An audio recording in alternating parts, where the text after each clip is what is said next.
Dick Cheney, your father, a beloved figure among Democrats for many, many years. Do you, if you know who he will be supporting or who he'll be voting for, do you care to share with us who he might be voting for? Dick Cheney will be voting for Kamala Harris. Okay. Wow.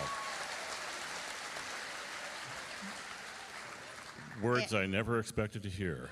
That's former Congresswoman and current Uniparty shill Liz Cheney telling a shocked C-SPAN host that her father will be voting for Kamala Harris in November. Welcome to Nerk News, I'm Nerkish. If you ever needed more evidence that you're on the correct side politically, just look at the group of people supporting your opposition. And for Democrats, that now includes a person they once compared to Satan. Here's the befuddled hacks on MSNBC trying to spin this as a positive for their party. Tim Miller, your thoughts? Well, Nicole, I mean, in some ways, obviously, this is a shock. It's an earthquake. Dick Cheney, Darth Vader, voting for the Democrat should be a wake-up call to everybody. In other ways, it's not that much of a surprise because of what we've seen from Liz Cheney and just the backbone from the Cheneys. I want to go back to Dick cut an ad for her in her primary that she lost to a MAGA Republican when she was sacrificed at the altar of Donald Trump's insurrection by the Republican Party. And in that ad, he said, in our nation's 246-year history, there has never been an individual that was a greater threat to the Republic than Donald Trump. There's nothing more important that Liz will ever do than lead the effort to make sure Donald Trump is never again near the Oval Office, and she will succeed. I mean, that's as straightforward as it gets. That is classic Dick Cheney. If love him or hate him, he always was clear-eyed about what he thought was the right approach. And in this case, Dick Cheney is looking at this and saying Donald Trump is as the greatest threat in the history of the Republic. I mean, that is not mincing words. So I agree with everything you said in the intro. I think this is huge news. It also means we should mention that now the last two Republican VPs will not be voting for Trump, and Mike Pence is neutral, I guess. And Dick Cheney is, so Donald Trump's own VP is not voting for him, and then the previous Republican VP is voting against him. I think that's pretty telling. And then I think it's nice. Well, like many liberals, it seems like they're trying to turn the support of a person they consider the personification of evil as a positive. Social media is riddled with posts like this highlighting what a big tent the establishment party has become. I mean, in fairness, it looks like you've got everyone from people who want endless foreign wars to people who endlessly want to import refugees from those wars. Now let's just take a moment to refresh because it looks like they're already trying to memory hole just how much they hated Dick Cheney.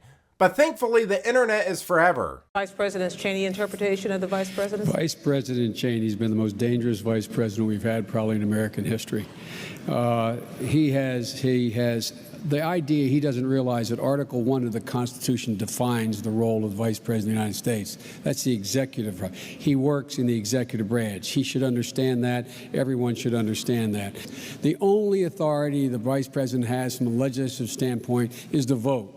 Only when there is a tie vote. He has no authority relative to the Congress. The idea he's part of the legislative branch is a bizarre notion invented by Cheney to aggrandize the power of a unitary executive, and look where it's gotten us.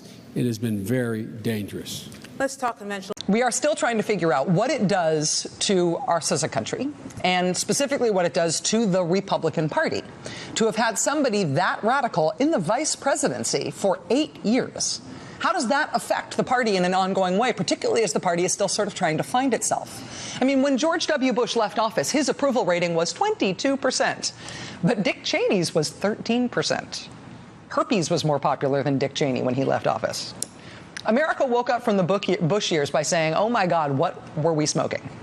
But Dick Cheney is the concentrated distillate left in the bong water. He is everything America most hates and most hated about Republican radicalism in those years. It all went through him.